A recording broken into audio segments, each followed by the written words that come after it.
Hello friends, welcome back to my channel. तो आज हम फिजिकल फार्मास्यूटिक्स में यूनिट 1 हमने जो स्टार्ट की थी उसमें हम factors influencing solubility of drug topic को आज हम डिस्कस करेंगे। इसका मतलब ये हो रहा है कि कौन कौन से ऐसे फैक्टर्स हैं जो सॉल्युबिलिटी को इन्फ्लुएंस करते हैं। इन्फ्लुएंस आइदर वो बढ़ा भी सकते हैं और घटा भी सकते हैं, तो वो कौन कौन से फैक्टर्स होते हैं। तो देखिए, हमारे बहुत सारे फैक्टर्स होते हैं। फर्स्ट हमारा क्या है, solute related factors. Solute related factors के अंदर फर्दर हमारे टाइप हैं। फर्स्ट है नेचर ऑफ सॉल्यूट, इसमें हम साइज, शेप, सरफेस एरिया देखते हैं। दूसरा फिजियोकेमिकल प्रॉपर्टी, उसमें हम melting point, heat of fusion, molar volume और पीके वैल्यू देखते हैं। थर्ड है हमारा फिजिकल फॉर्म, उसमें हम सॉल्ट, क्रिस्टलाइन स्टेट और पॉलीमॉर्फिज्म स्टेट देखते हैं अपने सॉल्यूट पार्टिकल्स की। ये जितने भी कैरेक्टर्स थे, ये सब हम सॉल्यूट की बात करें उनमें क्या क्या चेंजेस होंगे, तो सॉल्युबिलिटी बढ़ेगी या घटेगी। नेक्स्ट हमारा है solvent related factors. Solvent related factors के अंदर कौन से आते हैं, नेचर ऑफ सॉल्वेंट में जैसे पोलैरिटी हो गया, पीएच है मीडियम का, वॉल्यूम ऑफ सॉल्वेंट, ये सब सॉल्वेंट रिलेटेड फैक्टर्स होते हैं। नेक्स्ट हमारा इन्वायरमेंटल रिलेटेड फैक्टर्स, इसमें आएगा टेम्परेचर और प्रेशर आएगा।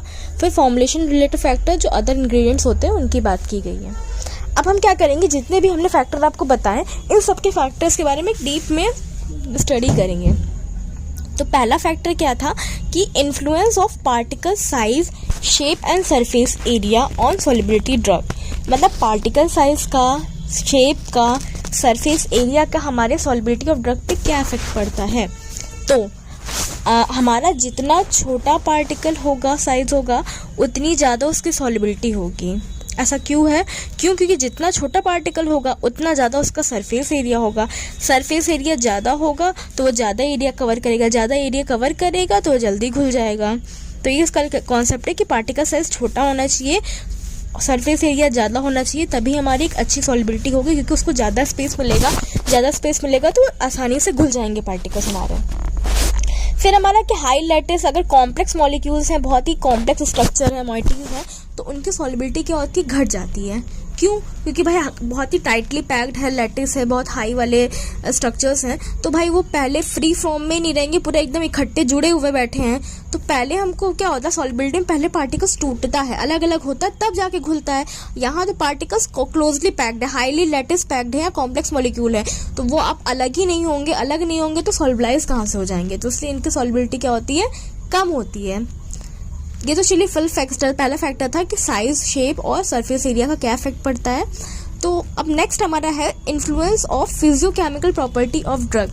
जो ड्रग पार्टिकल्स हैं उनकी फिजियोकेमिकल प्रॉपर्टीज पे क्या इफेक्ट पड़ेगा।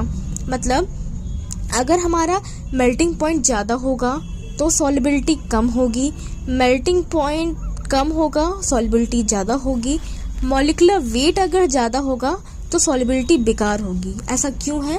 मेल्टिंग पॉइंट देखिए अगर ज़्यादा है तो सॉल्युबिलिटी बेकार है। अगर वो बहुत हाई टेम्परेचर पे जाके मेल्ट होगा तो वो घुलेगा ही कहाँ, तब जाके वो मेल्ट हो रहा है, मेल्ट के बाद वो घुलेगा ना। तो अगर उसकी मेल्टिंग पॉइंट कम है, मतलब वो कम 50 पे 40 डिग्री पे ही मेल्ट हो जाता है, तो उसके घुलने के चांसेस क्या होते हैं, ज़्यादा होते हैं। लेकिन अगर वही ये 100, 110, 150 पे अगर मेल्ट होता है तो मेल्ट के बाद ही तो सॉल्युबलाइज होगा, तो इस केस में क्या होता है, आपकी सॉल्युबिलिटी बेकार हो जाती है। दूसरा है कि high molecular weight. Molecular weight अगर हमारा हाई है तो सॉल्युबिलिटी बेकार है। मॉलिक्यूलर वेट मतलब क्या होता है, पार्टिकल्स कितने भारी हैं।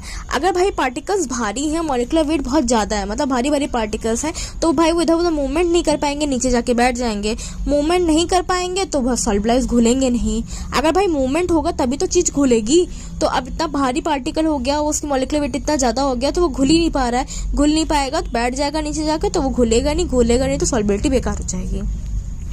तीसरा हमारा था कि आयनाइज स्पीसीज, मतलब प्लस माइनस चार्ज। अगर हमारे पार्टिकल्स पे आयनाइज मीन्स प्लस या माइनस चार्ज उसके ऊपर है तो उसकी सॉल्युबिलिटी क्या होगी, बहुत अच्छी होगी। और अगर बाई चांस उस पर अनआयनाइज स्पीसीज है, मतलब चार्ज वार्ज कुछ भी नहीं है, तो उसकी सॉल्युबिलिटी बहुत बेकार होगी। आयनाइज वाले की सॉल्युबिलिटी बहुत बढ़िया होती है, अनआयनाइज वाले की सॉल्युबिलिटी बहुत बेकार होती है। फिजिकल फॉर्म ऑफ ड्रग, क्योंकि आयनाइज फॉर्म का बेसिक कॉन्सेप्ट यही है कि अगर कोई भी चीज़ को घुलना होता है तो पहले वो चार्ज में टूटता है, तभी उसका सॉल्वलाइजेशन होता है। हमने पहले पढ़ा था। तो जब सॉल्वलाइजेशन होता है तब जाके वो घुलता है। तो आयन में टूटेगा तो सॉल्बिलिटी ज़्यादा होगी, अनायन में नहीं टूटेगा सॉल्बिलिटी कम होगी। इसके बाद तीसरा फैक्टर है हमारा फिजिकल फॉर्म ऑफ ड्रग का जो फिजिकल फॉर्म है उसकी बात करें तो अगर हमारी ड्रग जो है वो एमॉर्फस सॉलिड है, उसकी सॉल्युबिलिटी क्या होगी, वो ज़्यादा होगी। और अगर क्रिस्टलाइन सॉलिड है तो उसकी सॉल्युबिलिटी क्या होगी, कम होगी। ऐसा क्यों? एमॉर्फस का मतलब होता है कि अनइवन शेप साइज, उसका कोई भी डेफिनेट शेप साइज नहीं, इधर उधर एड़ा मेड़ा तेरछा कुछ भी है। और क्रिस्टलाइन मतलब एक डेफिनेट साइज है, क्रिस्टल्स बने हुए हैं प्रॉपर। तो एमॉर्फस है तो भाई टेढ़े मेढ़े इधर उधर के पार्टिकल्स हैं, तो वो इधर उधर ज़्यादा घूमेंगे तो ज़्यादा घुलेंगे। क्रिस्टलाइन क्या है, एक सॉलिड पार्टिकल है, बढ़िया बना हुआ है, वो उसका डेफिनेट शेप साइज है, तो उसको क्या होगा, घुलने में टाइम लगेगा। उसकी लेटिस प्रॉपर बनी हुई है तो उनको घुलने में टाइम लगेगा। एमॉर्फस वाले की सॉल्युबिलिटी बढ़िया है, क्रिस्टलाइन वाले की क्या है, कम है। नेक्स्ट हमारा है कि एनहाइड्रस सॉलिड जो होते हैं उनकी सॉल्युबिलिटी अच्छी होती है देन हाइड्रस। एनहाइड्रस मतलब होता है जिनमें पानी नहीं है। जब इसमें पानी नहीं है तो उसकी सॉल्युबिलिटी तो अच्छी होगी भाई। उसको अगर आपको पानी में घोलना है और पानी उसमें कमी है पानी की, तो वो जल्दी पानी आके उससे मिल जाएगा, जल्दी आके पानी मिल जाएगा तो वो जल्दी घुल जाएगा। और ऐसा पार्टिकल जो ऑलरेडी हाइड्रेटेड है, हाइड्रेटेड मतलब ऑलरेडी उसमें पानी पर्याप्त मात्रा में है, अब उसको पानी में घोलोगे तो वो कहाँ घुलेगा, तो उस केस में सॉल्युबिलिटी कम हो जाएगी। एनहाइड्रस की सॉल्युबिलिटी ज़्यादा अच्छी है और हाइड्रस की सॉल्युबिलिटी उसकी कंपैरेटिव कम होती है। फिर नेक्स्ट है हमारा सॉल्ट फॉर्म ऑफ ड्रग की सॉल्ट फॉर्म जो होती है उसकी सॉल्युबिलिटी ज़्यादा अच्छी होती है as compared to non salt form. अगर हमारा सैंपल सॉल्ट फॉर्म बना रहा है, सॉल्ट फॉर्म में है, तो उसकी सॉल्युबिलिटी अच्छी होगी, और नहीं जो बना रहा है उसकी सॉल्युबिलिटी क्या होगी, बेकार होगी उसके कंपैरेटिव में। नेक्स्ट है हमारा इन्फ्लुएंस ऑफ सॉल्वेंट्स पे क्या इफेक्ट पड़ता है हमारी सॉल्युबिलिटी का। सॉल्वेंट में हमने एक चीज़ सुनी है, like dissolve like concept. Like dissolve like मतलब जैसा होगा उसको वैसे ही सॉल्वेंट पसंद आएगा। तो लाइक डिसॉल्व लाइक कॉन्सेप्ट हमारा सॉल्वेंट के केस में लगता है कि अगर आपका पोलर होगा तो वो पोलर में ही घुलेगा, नॉन पोलर होगा तो नॉन पोलर में ही घुलेगा। मतलब जैसा वो सॉल्यूट है वैसे उसको सॉल्वेंट चाहिए, जैसा सॉल्वेंट है वैसे उसको सॉल्यूट चाहिए, सेम उनका एक्शन होना चाहिए। लाइक डिसॉल्व लाइक फिनोमेना पे बेस्ड है। इसके बाद नेक्स्ट है इन्फ्लुएंस ऑफ को-सॉल्वेंट का क्या इफेक्ट पड़ता है हमारी सॉल्युबिलिटी और ड्रग पे। तो को-सॉल्वेंट ऐसे एजेंट्स होते हैं जो क्या करते हैं, नॉर्मली ड्रग की सॉल्युबिलिटी इंक्रीज कर देते हैं।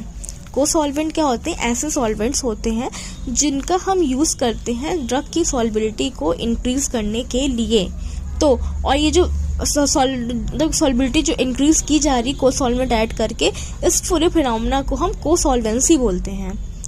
तो को-सॉल्वेंट्स अगर हम ऐड करते हैं अपनी ड्रग फॉर्मुलेशन में तो क्या होगा, ड्रग की सॉल्युबिलिटी इंक्रीज हो जाती है।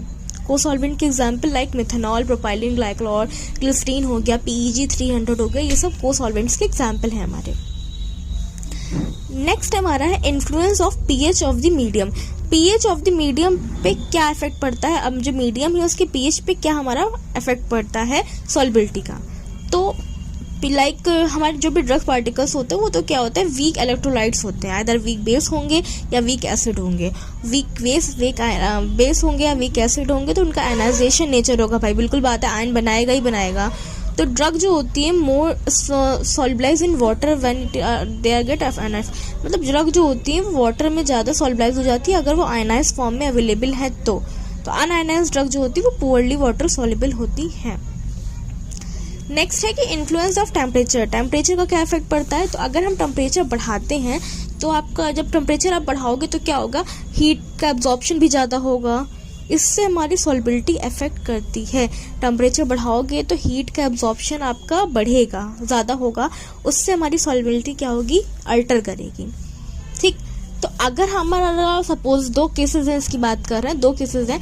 अगर हमारा डिसोल्यूशन में पॉजिटिव हीट आ रही है, पॉजिटिव है मतलब एंडोथर्मिक रिएक्शन हो रही है, एंडोथर्मिक हो रही है तो टेम्परेचर बढ़ेगा तो सॉल्युबिलिटी इंक्रीज होगी। एंडोथर्मिक हो रहा है मतलब इस डिसोल्यूशन में पॉजिटिव हीट आ रही है, एंडोथर्मिक रिएक्शन हो रही है, उस केस में टेम्परेचर इंक्रीज करने से हमारी ड्रग की सॉल्युबिलिटी इंक्रीज करती है।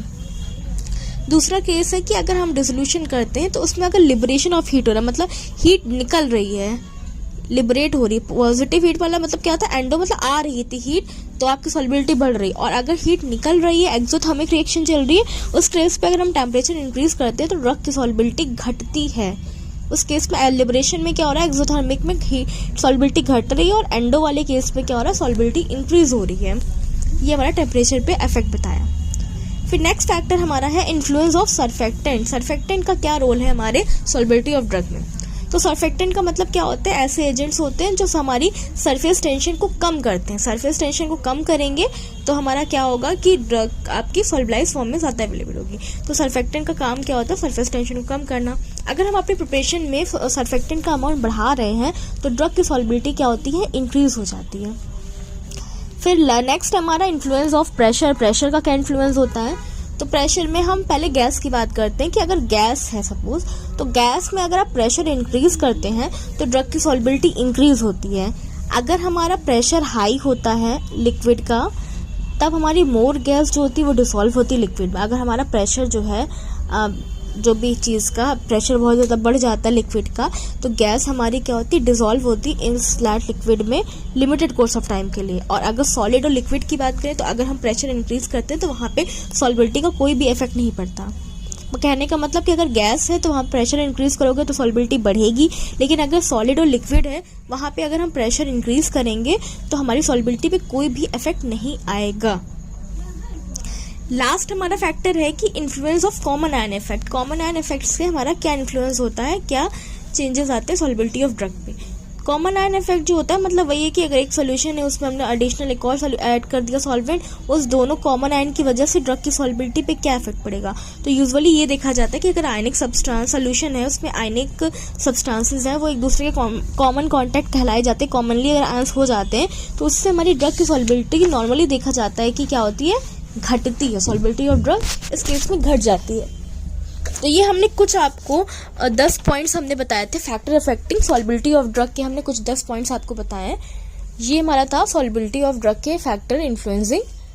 फ्रेंड्स, अगर आपको ये वीडियो अच्छी लगी तो उससे लाइक करें, अपने फ्रेंड्स के साथ शेयर करिएगा। तब तक के लिए keep learning, keep listening. Thank you.